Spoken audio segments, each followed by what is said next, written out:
and welcome back to my channel. Or if you're new here, just welcome. My name is Rusty, and this is my channel where we talk about my favorite movies, mostly horror, and my favorite music, mostly metal. And tonight I am going to delve into probably one of the most interesting, satisfying, thought-provoking movies that I've seen in quite a while. I just absolutely loved this movie. Everything from the premise to the execution, and a lot of sheep don't agree, but then a lot of those same sheep have never even bothered to see it. And we'll talk about all of that. I'm going to discuss the story, and I'm going to throw in little thoughts here and there, and then discuss the big shit at the end. And so yeah, we are going to be talking about The Haunting of Sharon Tate.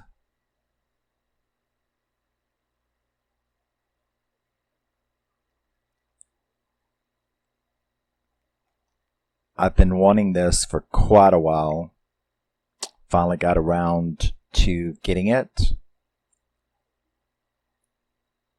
just this month. I am very, very happy I did. I just knew, like a premonition, that I was going to love this movie. I just knew I did. I didn't know anything about this movie other than it was an alternate take on the events. The Tate murders. That's all that I allowed myself to know about it. I did watch one trailer, and that is the trailer at International Movie Database. I then read some reviews, some non-spoiler reviews, and I gave up very quickly because none of the reviews that I read had anything to do with the movie. It was just pearl clutching, how dare they? And I thought, what the hell?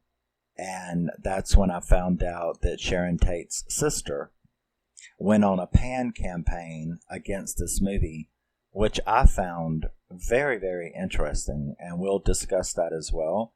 I definitely have a message for Sharon Tate's sister, and anyone who knows this channel knows that I don't give a fuck. And I'm going to say it exactly the way I want to say it. And I really don't care. I mean, who the fuck are you? I don't know you.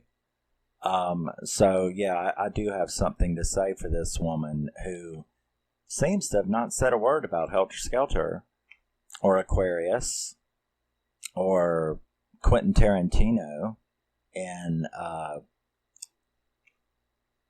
Once Upon a Time in Hollywood, and the hundreds and hundreds of documentaries and crime shows and rehashes and on and on and on. And so, yeah, I definitely have a message for you, Miss Whoever you are, Sharon Tate's sister. I definitely have something to say about that. So we are going to get into it, and like I said, I will be interjecting little things here and there, which I usually don't do. I usually just tell the story and then I talk about it afterwards. But first of all, I am an extremely serious true crime buff. So I know this story inside and out, the true events. I know them inside and out. So that gives me a little different perspective on this movie. And I think probably people like me who do know it will probably be the biggest fans of this movie, because it does something that has never been done, and that is it gives us a visualization of what we've all wished. And that's where the satisfaction of this movie comes in. So let's begin. This movie was released in 2019. It was directed and written by Daniel Farrands. It stars Hilary Duff, Jonathan Bennett, and Lydia Hearst, amongst others. And I gave it a 9 out of 10. on International Movie Database. So let's take a dive into this thing. Now, this movie opens with a narration. You see a fictitious interview with Sharon Tate, in which they are asking her about if she's ever had any premonitions or nightmares or anything like that. And she talks about it. She talks about the subject, and she says that she did have a recurring nightmare. And that's what this movie is based on. That's the reason why it's called The Haunting of Sharon Tate. And I believe that one of the things that her sister said was, oh no, she never had anything like that. That's actually not true. You can go and it is true that she did not have premonitions or hauntings about the murders on Cielo Drive. Where that premise came from, where that idea came from, was the fact that you can go to cielodrive.com, which is a database, for the Tate LaBianca murders and the Manson family. You can go there and actually see the friend documented and with his name and everything, where he tells the story about her recurring nightmare. So the recurring nightmare part is actually true. However, prior to Sharon Tate meeting and marrying Roman Polanski, she was with Jay Sebring. And they lived about a mile away from Cielo Drive in Jean Harlow and Paul Byrne's house. While she was there, so this was, like in 66 or something, this was 66, 65, 66. So this was like before this incident.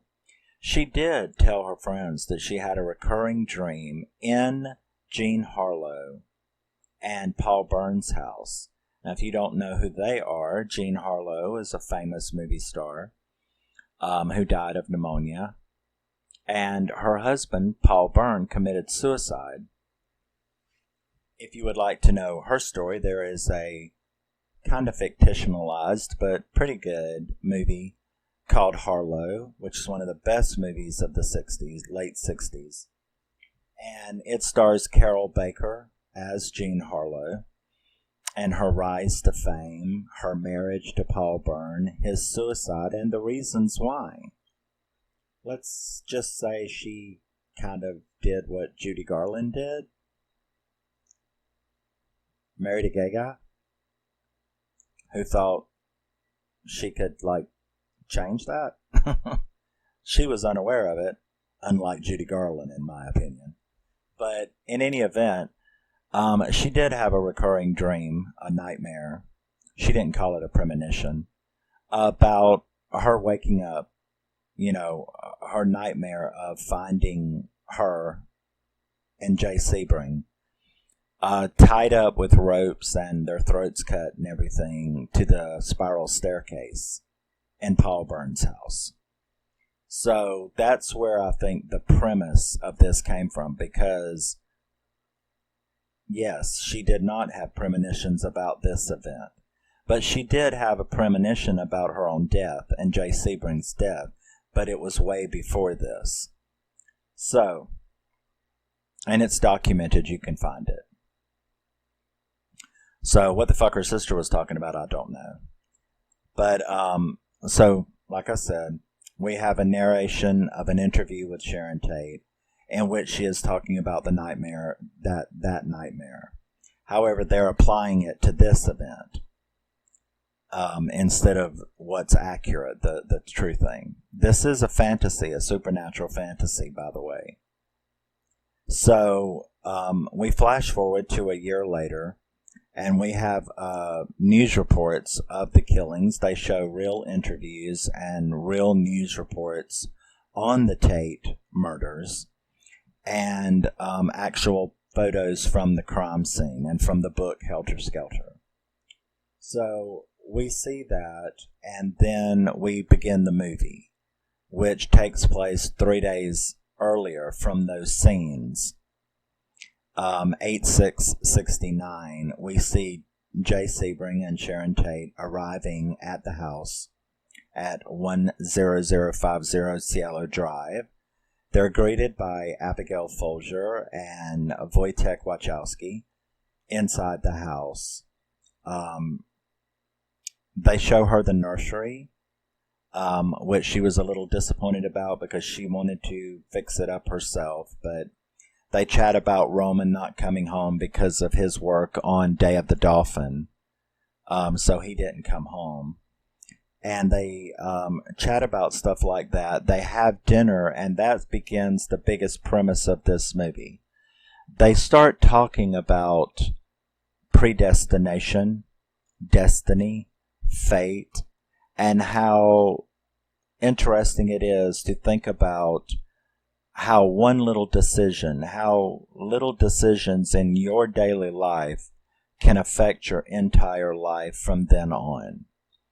And they're having this discussion about, it's a philosophical discussion about the decisions that we make, and, is life just scripted? Can you change your fate? Things like that. So they talk about how lives would change over just one decision. They have this philosophical talk. They play a game called Kabbalah, which is a game that was popular in the late 60s and early 70s. It's like a Ouija, but it's not a Ouija board.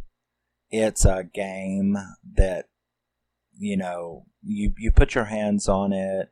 It's sort of like a roulette wheel, and you ask it questions, and, it spins around like a roulette wheel, and the ball can land on the correct answer.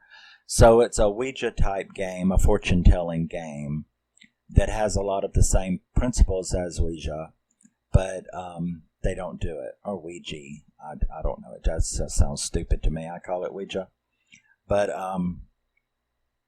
so they do that, and Sharon asked it a question about, am I going to have a beautiful baby girl? And the thing says no.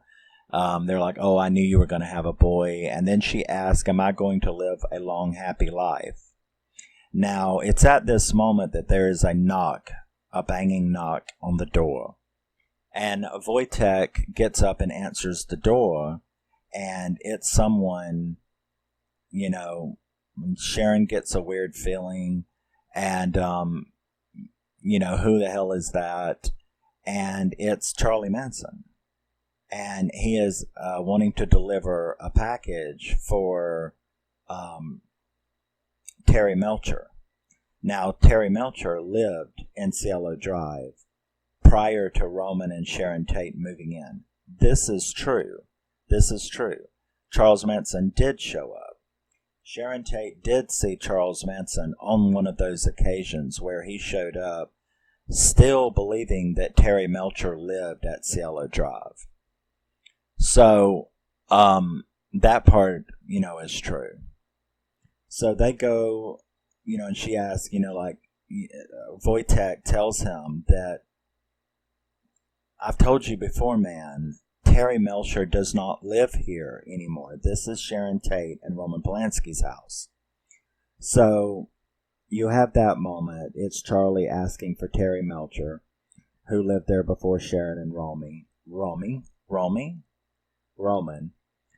Sharon walks the house that night.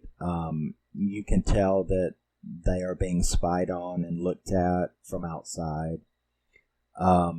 She goes on to bed, and there's a bunch of banging on the door again. Wojtek gets up, runs out there. They are all woken up, only there's no one there, and instead it's a package. And these are reel to reel. They're tapes that Charlie had been, leaving for Terry Melcher because of that whole thing. That's how Charlie knew all of these people, was that Terry Melcher had said he was going to give him a record deal, And so he was bringing by these tapes even after Terry Melcher had stopped associating with them and moved out of that place. So no one's there. It's just a package. We move on to August the 7th of 69. Abigail and Sharon take their morning walk, and once again, Abigail talks about Wojtek's musical friends, Terry Melcher and all of them, and the drugs, and they see two girls walk past them and look at them funny. And this, of course, was actually Susan Atkins and Patricia Krenwinkel. So, they find Sharon's dog butchered, which was pretty gross. And then they go back to the house. They tell Wojtek, and he, I guess, he's went out to take care of the issue. And because the dog had gotten out that night, that late night when Charlie had left the package. So, we have Sharon and Abigail sitting out back, and Wojtek walks up with Stephen. And that's when I paused the movie. Being a very, very well-versed person, I'm really into this movie already. But being a very, very well-versed person on this incident, when he walked up and introduced Stephen to Sharon, and they had went out and buried the dog, and she's like, who is this? And he introduced them and says that he is staying on the property by Will, who was the groundskeeper. That Will was gone. He was, and that Stephen had been staying there for a couple of weeks, sort of like taking his place. Now, that's, like I said, that's when I stopped the movie. Because I had to think, I'm like, wait a second. Sharon Tate never interacted with Stephen Parent. So, what is this? So I stopped and I'm like, okay. I was told this was an alternate vision of these events. And Stephen did not stay on the property. Stephen never met Sharon Tate. Stephen Parent was friends with the groundskeeper. And it's the ultimate case of wrong place, wrong time, because Stephen Parent had just showed up to talk to that guy that night of the murders. He had just showed up to see if Will would buy a clock radio from him because he needed some money. And then they hung out for a little bit, and when Stephen left and went down to go out the gate, he ran smack dab into Tex and the family, and they murdered him. So that was the true events, and now here we're having Wojtek introduce Stephen to Sharon and say that he's been taking Will's place for a while. Now, that made me stop and think, okay, it's an alternate take. And something else came to my mind at that point of the movie. I was like, where the fuck is everybody at? She's gotten no phone calls. I've not seen anyone. No delivery people, no friends. The only people that I had seen up to that point, and it remains that way through the movie, the only people that I had seen up to that point were people involved in the incident. The victims and the three killers and Charlie. So I started thinking, are they ghosts? Is that what this is?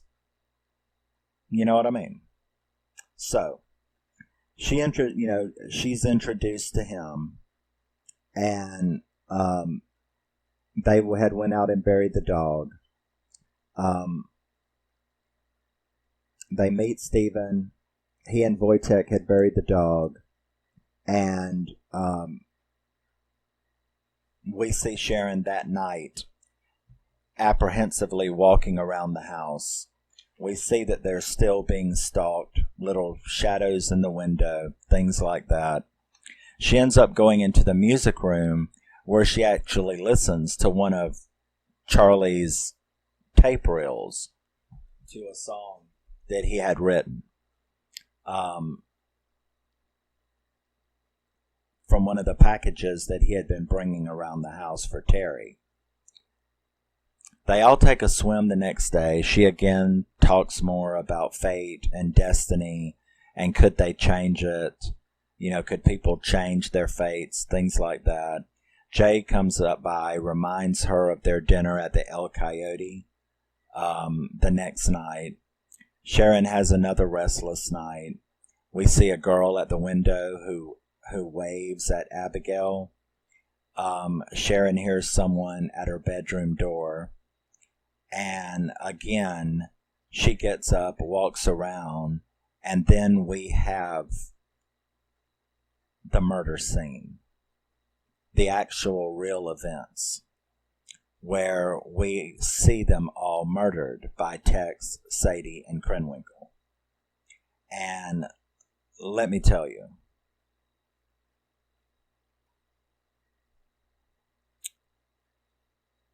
I've watched this movie 3 times since I got it, including I just finished it like 20 minutes ago before I started filming tonight.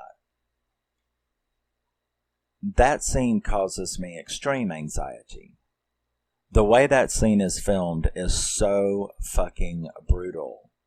I mean, I've seen a lot of horror movies, a lot of slashers, and it is just, it actually made me feel very nervous, very anxiety. It was just like, it was very difficult to watch. Very brutal, very gory, very bloody. And face it,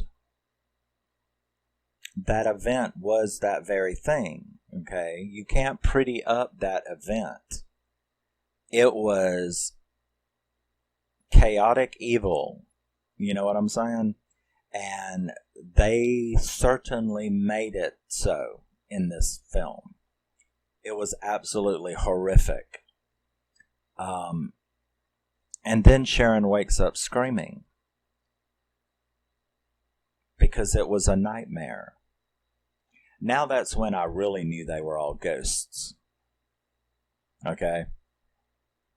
Because she wakes up screaming. Wojtek and Abigail run in there and calm her down. She is beginning to be more and more freaked out, more and more uneasy, more and more upset at these continued dreams, this continued feeling of danger in this house. So they comfort her, and then we move up to the next day. 8/8/69. Abigail and Wojtek, they keep trying to call Roman. You know, like Sharon's having some issues. She thinks she sees a dead animal in the refrigerator. Is constantly talking about there's something wrong with this house. Something is going on. She wants to know about this Charlie character. Her dreams are making her extremely paranoid. Her feeling is making her paranoid. She wants to know how many times, she thinks that Abigail and Wojtek are hiding something from her. And they were. They were hiding how often this motherfucker had been coming around looking for Terry. Because they don't want to scare an 8-month pregnant woman, So she's become very paranoid about it. She wants to know how many times they've been to her house. She then kind of gets really frustrated with them because she doesn't understand these feelings that she's having. And she ends up going out and talking to Stephen, who's working on his car. They have a really nice conversation, and she asks him if he could help her with something else, and that is she wants that tape deck checked if he could help her because she heard that he knew about electronics, which in real life he worked at a stereo store.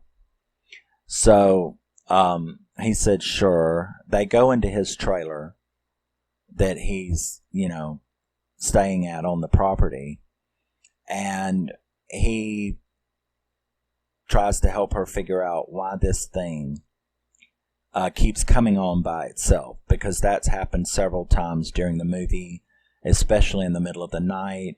It would come on by itself, playing one of Charlie's songs. Very, very creepy atmosphere. So he ends up checking it out to try to find out if anything was wrong with it, when he discovers like helter-skelter backmasking in the reels. And she tells him a little about her nightmares, her paranoia and worry about this Charlie person. He ends up finding this helter-skelter type backmasking. She doesn't know what that is, so he explains to her what it is. She then receives a phone call.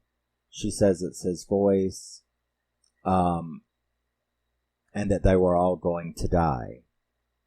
That night, Roman ends up calling and talking to him. So she has this conversation. She can barely hear him. She can't really understand anything that Roman is saying on the phone.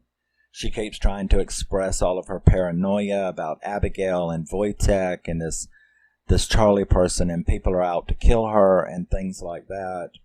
And, and she wakes up screaming because, there's these horrible visions, like from the Omen remake, visions from like The Shining. The blood, tub fills up with blood, helter-skelter and blood on the walls. Very, very psychotronic visions. And she wakes up screaming, and she's still in Stephen's trailer. And, because the whole stuff started again. That whole murder scene started happening again, only slightly different, because we're faked out once again, because when she wakes up screaming, she's still in Stephen's trailer. And he tells her that it's okay, it was just a dream, because he had allowed her to, she was resting and she fell asleep, and he just allowed her to sleep while he worked on the tape deck. So he calms her down a little bit about that, and she tells him no, that something else is going on, and for him to go get the police. She wants him to go get the police now. So he goes and he gets in his car and he heads down towards the gate, and there they are. There's the Manson family. There's those 4 people, or 3 people. And this is when Stephen would have been killed, but instead he wasn't.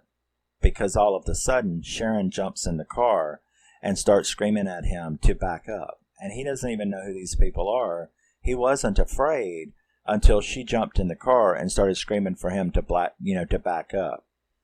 So he goes squealing back up the driveway, and they run as Tex and them run up the road and start shooting at them up the driveway.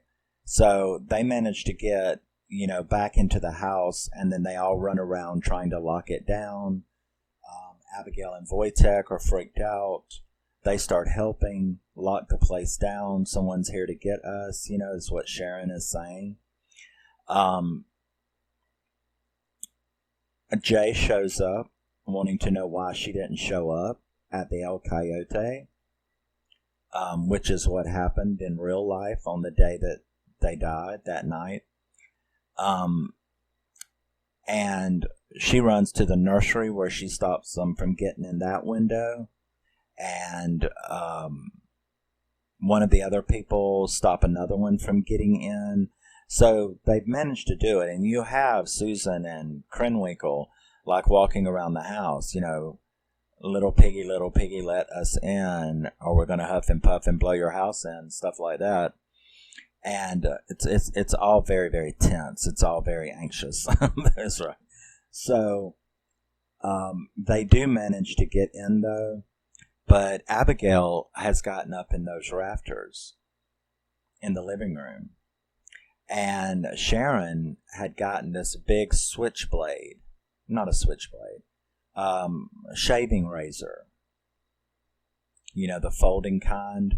Straight razor. There you go. She had got one of them. And they did manage to get in. And they put Jay and Wojtek and Sharon in the living room. Sharon, of course, is remembering these actions from her premonition, from her nightmares. And just like in the real events, they start to kill Jay. But instead, she screams at them. She screams at Tex from the couch. You know, no, take me. Kill me. Very, very... She stands up for herself. And she's like, no, kill me. Take me. Come on. You know, do you know who I am? Yeah, you're the devil, motherfucker. And then she, like, splits him open with the straight razor. So satisfying to see. This, of course, freaks the two girls out. You know, Susan and Krenwinkel. And they try to help Tex. Everything goes completely wrong on their end this time. And Abigail ends up jumping down from the rafter on Susan. And there's this big fight. Sharon managed to get Jay loose from the noose. And Abigail ends up killing Susan Atkins. Ugly. Kills the shit out of her. Bashes her skull on the corner of the fireplace, which was just very nice to see. So Abigail jumps down and kills Sadie, Susan Atkins. The four run out to Stephen's trailer. So now you have Jay and Wojtek, Wojtek didn't go. Jay and Sharon and Abigail run out to Stephen's trailer. And Stephen was there. And she's like, didn't Will have a ham radio to call for help? Now, meanwhile, Wojtek is still in the house and ends up having a fight with Krenwinkel and ends up half choking her to death, bashing her skull in with the toilet lid, the toilet tank lid, and then drowning her in the tub. Satisfaction. Now, Tex, who's pretty much gutted, he ends up following them out to the trailer, and they hear him coming. He does manage to get the door busted open, at which point he is met with no one until Stephen bashes him in the head with a shovel. Many times. Very bloody. He's still alive, though. And he, turns and starts going out the back gate when Sharon suddenly appears, has gotten his gun, and screams, "Fuck you," and shoots him right in the face. Now, so the four of them are standing there, relieved, and then Wojtek, so everybody's really happy to see him because they didn't know what happened to him. And then dawn is happening. And they walk up and they walk down to the gate and they're all leaving when Sharon feels that something is wrong. So she leaves those four right outside the gate by the mailbox and walks back up to the house where she sees their bodies laid out. The cops are everywhere. The reporters are everywhere. And she sees their bodies laid out. in front of the pig door. And she goes and looks at herself.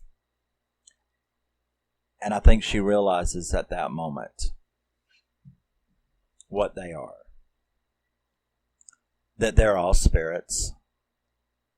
And she ends up walking back down to the gate, walking out with him. And I was in fucking tears at this point, the first time I saw it. And they walk off. And it was like they were at peace now, because although Sharon realized that she could not change their fate like she had talked about through this whole movie, she may not could have changed their destiny, and she may not could have changed their fate, but they finally got to see. They didn't have to live in this loop of trauma.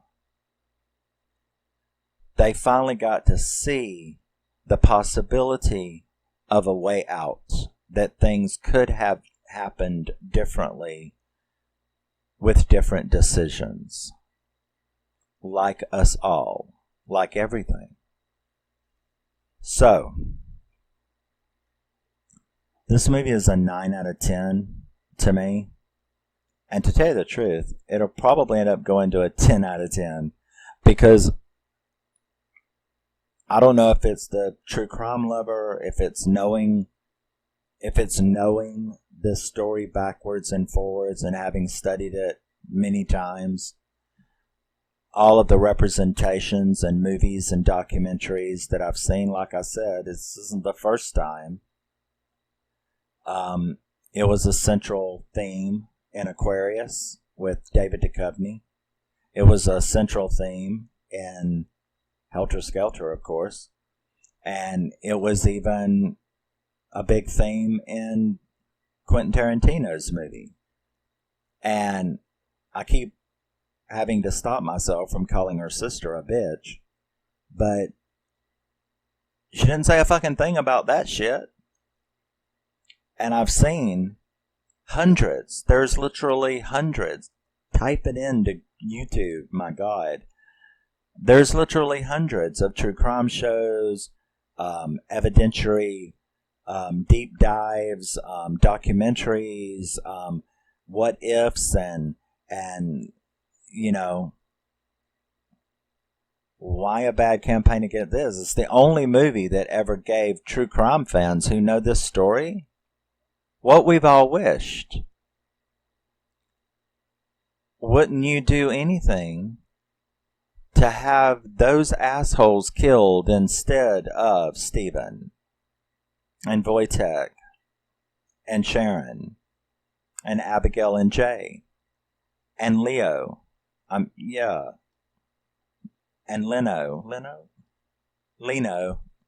and Rosemary. Wouldn't you have them live and the assholes die? So, it's like I said, when I never felt such satisfaction in a very, very long time as seeing Sharon Tate kill Tex Watson, and Stephen beat him in the head with a shovel, and Wojtek to kill Krenwinkel, and Susan to be killed by Abigail. I mean, there was such a feeling of satisfaction. And like, there's cast interviews and a documentary in this, and they said the same thing, you know. And I didn't watch that stuff until, of course, after I'd watched the movie. So I was kind of really surprised when, like, the guy who played Tex Watson and the two girls that played Sadie and Krenwinkel, they said the same thing. And I thought, got you. I mean, I felt I right there with you. Because they said that they felt such satisfaction in seeing the good people live, and that this is the first film that has showed a representation of what we've all wished, and showed us how this could have went differently. And all I can tell you is I got great internal satisfaction from seeing those motherfuckers dead. And to see the good people, to see Stephen and Jay and all of them walk off at the end alive, and the assholes to be dead instead of the other way around. So I think this fucking movie is genius. I love the way it was filmed. I love the juxtaposition of the quiet, creepy, soft discussions and scenes, with the juxtaposition against one of the most brutal slasher murder scenes that I've ever seen on film, because that shit was nasty. Okay. The way Tex Watson was stabbing him, it was just like that. You could almost feel it. It was absolutely fucking awful. And I think that maybe they did it so brutally horrible was so that you would get even more satisfaction in seeing the alternate take when they instead were killed, which was just about as damn bloody. So it's a pretty gory movie. Those two scenes. And they're very, very long. Are really, really... I've never seen anything any worse in any slasher film. Even those gory, ridiculous ones like Hostel and stuff like that. This was just as bad. These two murder scenes were just brutally violent. So, now, like I said, if you've been around my channel, you know that I don't mince words, and I'm too old. I don't give a fuck. So I've got a little message for Sharon Tate's sister, and I did not even bother looking up her name. So let me tell you something, Miss Sharon Tate's sister.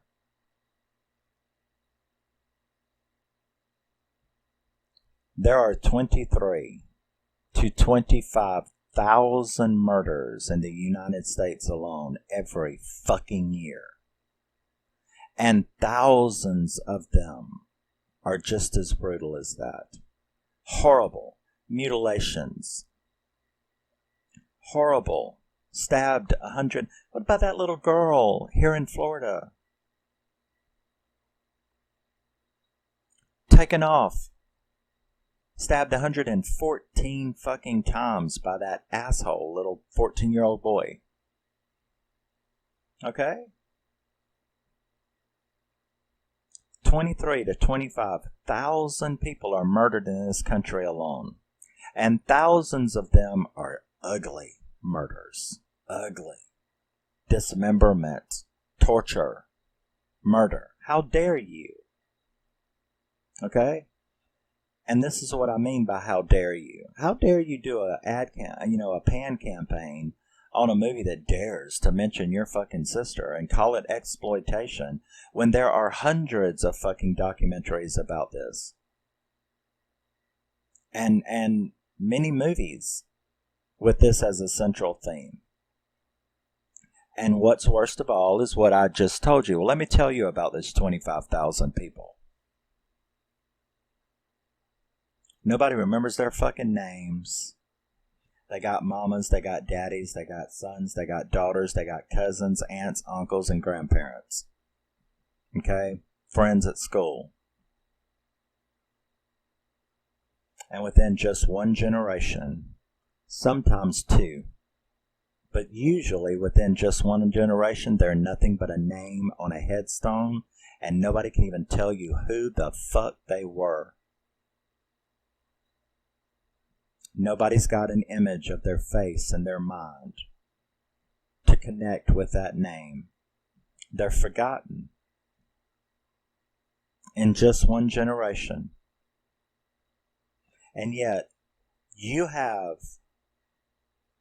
15-year-olds born decades after the events and the death of these people, who can tell you their names, who can sit here just like me. People born after these people were murdered, and yet I can tell you Stephen Parent, and I can see his face, and I can tell you Jay Sebring, and Wojtek Wachowski, and Abigail Folger, and Sharon Tate. There's people I know myself, cousins, family members, friends, whom when I die, nobody will ever remember they existed. Their faces, their presence, their time on this earth is now relegated to some memories that I have of them. Yet people all across this world know your sister's name and can see her face and can direct people to a movie of hers. And at least she was an actress, right? You can blame it on that. But not Jay Sebring. Stephen Parent, he was just a friend of the groundskeeper, and yet his name is known by millions of people all across this earth. And you've got the nerve to bitch at anybody saying anything about these people and calling it exploitation.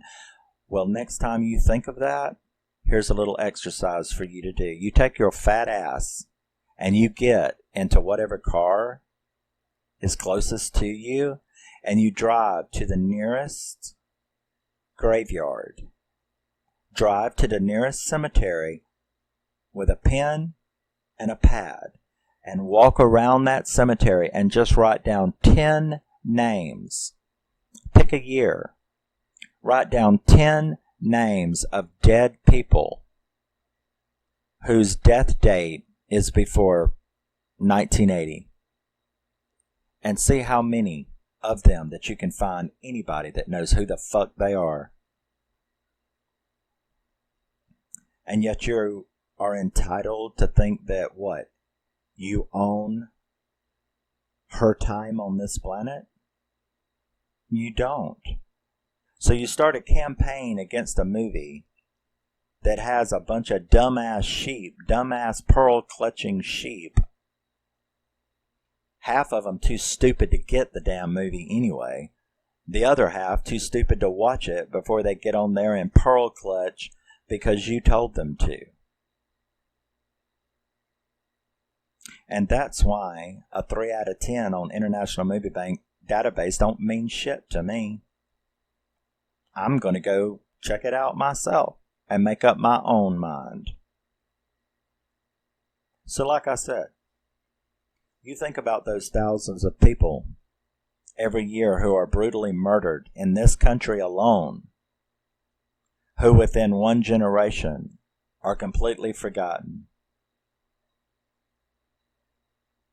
I would be thrilled to know that my loved one who is dead, not only would I be thrilled to know their name would live on, and that people would, for whatever reason, because what's done is done, but for whatever reason would speak their name and know their face and look at what life they led and be able to at least acknowledge that they existed on this planet, whereas thousands and thousands of people a year are forgotten. So that's my feeling on that and your PAN campaign. And I would tell anyone out there, your pearl clutching doesn't impress me. You going and writing some, I can't believe they dare mention these people's name, exploit them for a horror movie. Honey, their deaths were a horror movie. Okay? At least this brings it to life. And I can't see how anybody would be upset at getting a visualization of what we all wish. And that is that if those 5 people could have killed them motherfuckers instead of the other way around, how beautiful that would have been. how great that would have been for her to have that baby. And I'm very glad that someone actually put it on film for me to see, because I have never felt such satisfaction as I did when she gutted that motherfucker open. When she gutted Tex Watson open, when she shot him in the face, when Wojtek killed Krenwinkel, when Abigail killed Susan Atkins, instead of the other way around. Don't you get it? So I don't know. I think this is a fantastic what-if fantasy supernatural film with extremely violent slasher and horror elements to it. I love the message. And I think everyone involved were just geniuses to tell this story in a different way, finally.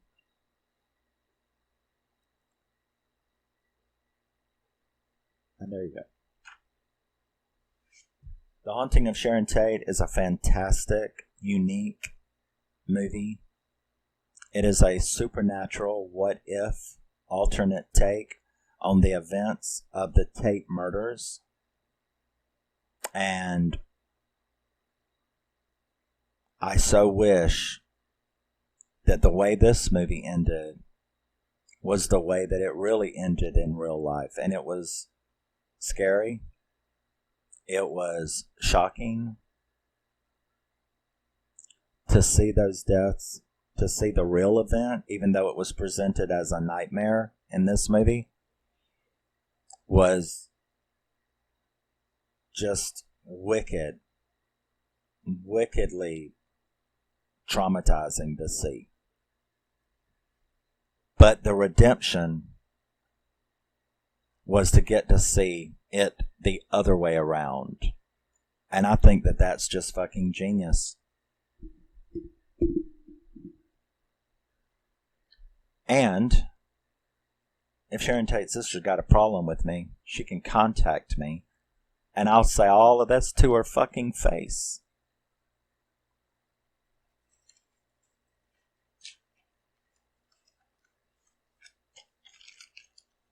Always remember, never forget, you're a very, very special person. And don't let anyone ever tell you different. And try to do something in your life to be remembered. And face the sad fact that everyone that you know right now is the only motherfuckers that's going to ever know you existed when you're gone. I wouldn't want this to happen to me just to be remembered. But, like I said, what's done is done, and that's just the way it is. And that's the reason why I think that this movie, based entirely around the philosophical discussion of predestination, fate, destiny, choices and decisions in your life, is just wonderful. That's what I mean. I seriously haven't had such a thought-provoking, satisfying experience after watching a movie in a very long time. Now I love movies, so I've had a lot of really good experiences. But what I'm saying is just there's nothing, Barbarian and Prey and, everything that, X and Pearl, everything that's come out that I loved. No slack on them, but, very entertaining. But this did more than entertain me. It was very thought-provoking, and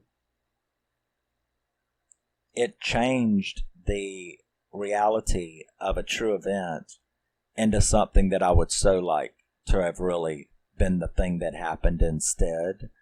And that provided a very unusual feeling of satisfaction. So I will see you in the next thing I do. Love you, miss you. Bye-bye. Like I said, always remember, never forget, you're a very, very special person, even if you're not a mouthy bitch. like me. And I will see you in the next thing. Bye-bye.